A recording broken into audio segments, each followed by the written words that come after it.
Welcome to Suman TV. నేను మీ నవీన్. ప్రస్తుతం నేను ట్రీట్మెంట్ రేంజ్ హాస్పిటల్లో ఉన్నాను. మనతో ఉన్నారు ప్రముఖ సెక్షియాలజిస్ట్, అదేవిధంగా సైకియాట్రిస్ట్ డాక్టర్ సునీల్ కుమార్ రెడ్డి గారు. హాయ్ సార్, నమస్తే అండి. నమస్తే సార్, ఈ మధ్య సోషల్ మీడియాలో ఒక వార్త హల్చల్ చేస్తా ఉంది సార్.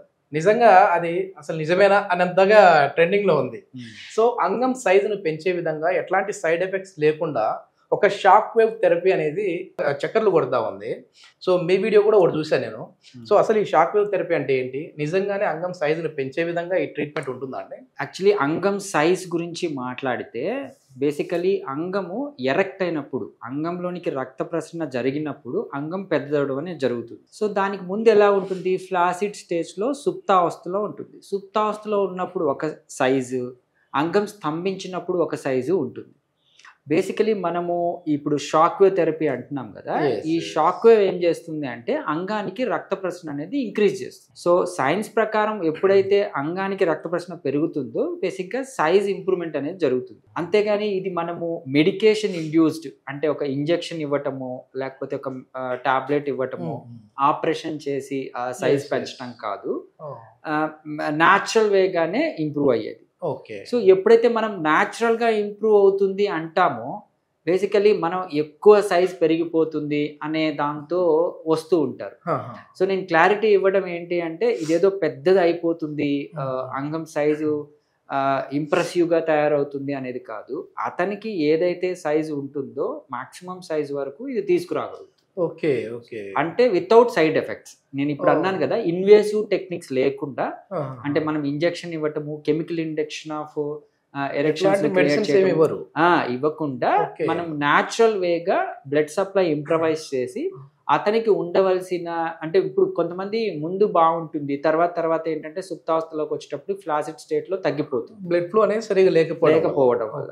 సో అది నార్మలైజ్ చేయడానికి ఈ షాక్ వేవ్ థెరపీ అనేది ఉపయోగం. ఇది ఏంటంటే ఎన్ని రోజులు ఈ ట్రీట్మెంట్ తీసుకుంటే మనకి ఈ విధంగా అంగం సైజ్ కావచ్చు, స్ట్రాంగ్ కావచ్చు, ఎట్లా? సో ఈ బేసికలీ వాళ్ళు సైజు కన్సర్న్ అంటే నాకు అంగం సైజు మాత్రం పెరగాలి సార్, దానికంటూ వస్తూ ఉంటారు. ఓకే. సో బేసికలీ ఈ సైజ్ గురించి కొద్దిగా చెప్పుకుంటాం. Actually flaccid state and erect state. Flaccid అంటే సుప్తావస్థలో నార్మల్గా ఉన్నప్పుడు పెన్నిస్ సైజు, ఎరెక్షన్ స్టేజ్లో అంటే అంగము స్తంభించినప్పుడు ఎంత సైజు ఉంటుంది? యూజువలీ 1 ఇంచ్ టు 4 ఇంచ్ వరకు ఉండే అవకాశాలు ఉంటుందండి.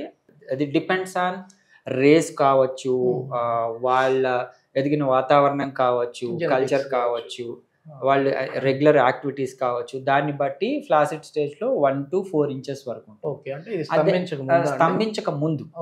ఎరెక్ట్ స్టేజ్ అంటే అంగం స్తంభించిన తర్వాత వాళ్ళు 5 to 7 ఇంచెస్ వరకు వస్తుంది. యూజువలీ ఫ్లాసిడ్ స్టేట్ లో ఉండి కన్ఫ్యూజ్ అవుతుంటారు, సార్ నా సైజు చాలా చిన్నది ఉంది అని. యూజువలీ ఎరెక్ట్ కానప్పుడు, సుప్తావస్థలో ఉన్నప్పుడు ఈ ఫ్లాసిడ్ స్టేట్ లో అంగము ఒక యూరిన్ పాస్ చేయడానికి మాత్రమే పైప్ లాగా పనిచేస్తుంది. సో దాన్ని మనం ఊహించుకొని ఇది పెద్దది కాదు అని చాలా మంది భయపడుతుంటారు. అందుకనే మనం యాజ్ పర్ ప్రొసీజర్ ప్రకారం ఏంటంటే అసలు మనం చూడాల్సి వస్తుంది. యాజ్ ఎ డాక్టర్గా I will examine, physical examination అంటాం.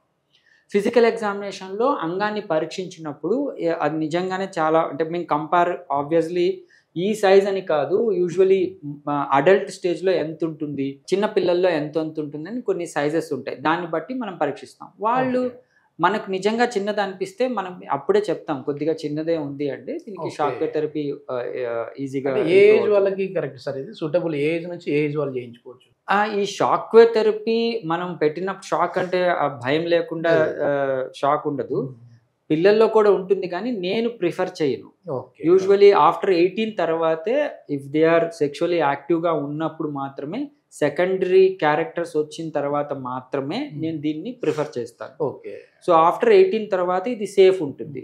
సో ఇబ్బంది లేకుండా వాళ్ళకి బ్లడ్ సప్లై అనేది ఇంప్రూవ్ అవుతుంది. ఇప్పుడు ఈ వీడియో చూసే వాళ్ళు ఉంటారు సార్, ఎందుకంటే ఈ ప్రాబ్లం అనేది, సమస్య అనేది లేకపోయినా సరే ఏమైనా మేము ట్రీట్మెంట్ తీసుకోవచ్చా అంటే బ్లడ్ ఫ్లో అనేది ఇంకా పెరుగుతుంది అంటా ఉన్నారు, సైజ్ కూడా పెరిగే అవకాశం ఉంది అంటున్నారు. కాబట్టి మాకు ప్రాబ్లం అయితే లేదు కానీ తీసుకోవచ్చా ఈ ట్రీట్మెంట్ అని అనుకునే వాళ్ళకి ఏం చెప్తారండి? సో ఎప్పుడైతే సైజ్ కన్సర్న్ అయ్యి వాళ్ళకి ఎరెక్షన్స్ బాగానే ఉండి ఇబ్బంది అవుతుంది, ఒక్కసారి ఒక ప్రొఫెషనల్ ని కలిసి అసలు అవసరమా లేదా అని తెలుసుకొని వాళ్ళు తీసుకోవచ్చు. ఈ విషయాల్లో అవసరం ఉన్నా లేకపోయినా సైజ్ పెరుగుతుందని చెప్పి తీసుకునే వాళ్ళు కూడా ఉంటారు కదా. అదే ఆ పాయింట్కి వస్తే ఏంటి అంటే ఈ షాక్ వేవ్ థెరపీ అంటే ఎక్స్ట్రా కార్పోరియల్ లో ఇంటెన్సిటీ షాక్ వేవ్ అంటే ఏంటి సార్? షాక్ పెడతారా అక్కడ కరెంట్ సర్క్యూట్? ఈ షాక్ అంటేనే చాలా మంది భయపడుతుంటారండి, అంగానికి ఏంటి షాక్ ఇస్తారా.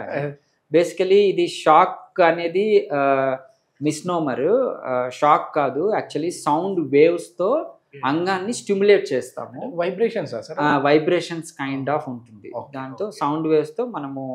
సో అందుకని షాక్ అని చెప్పారు దాన్ని.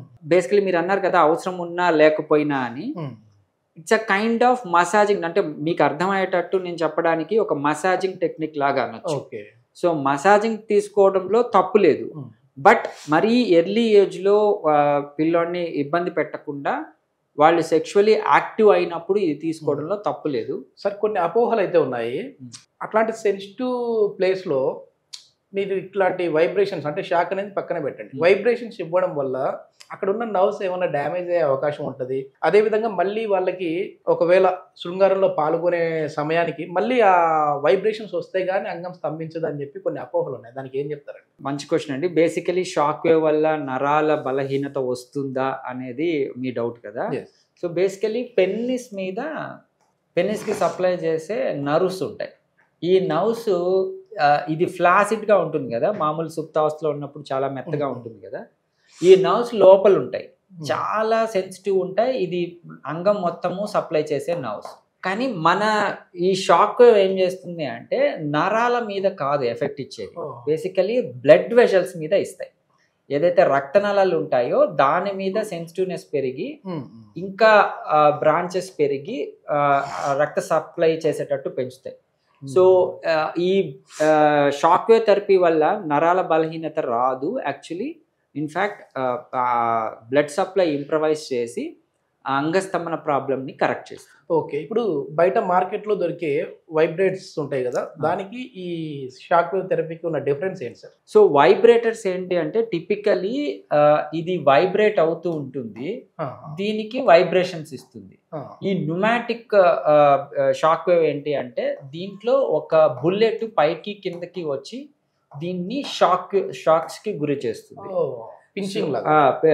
లోపల తిరుగుతుంది. ఇది ప్రోబ్ అనుకుంటే దీని లోపల సౌండ్ వేవ్స్ ని క్రియేట్ చేస్తుంది.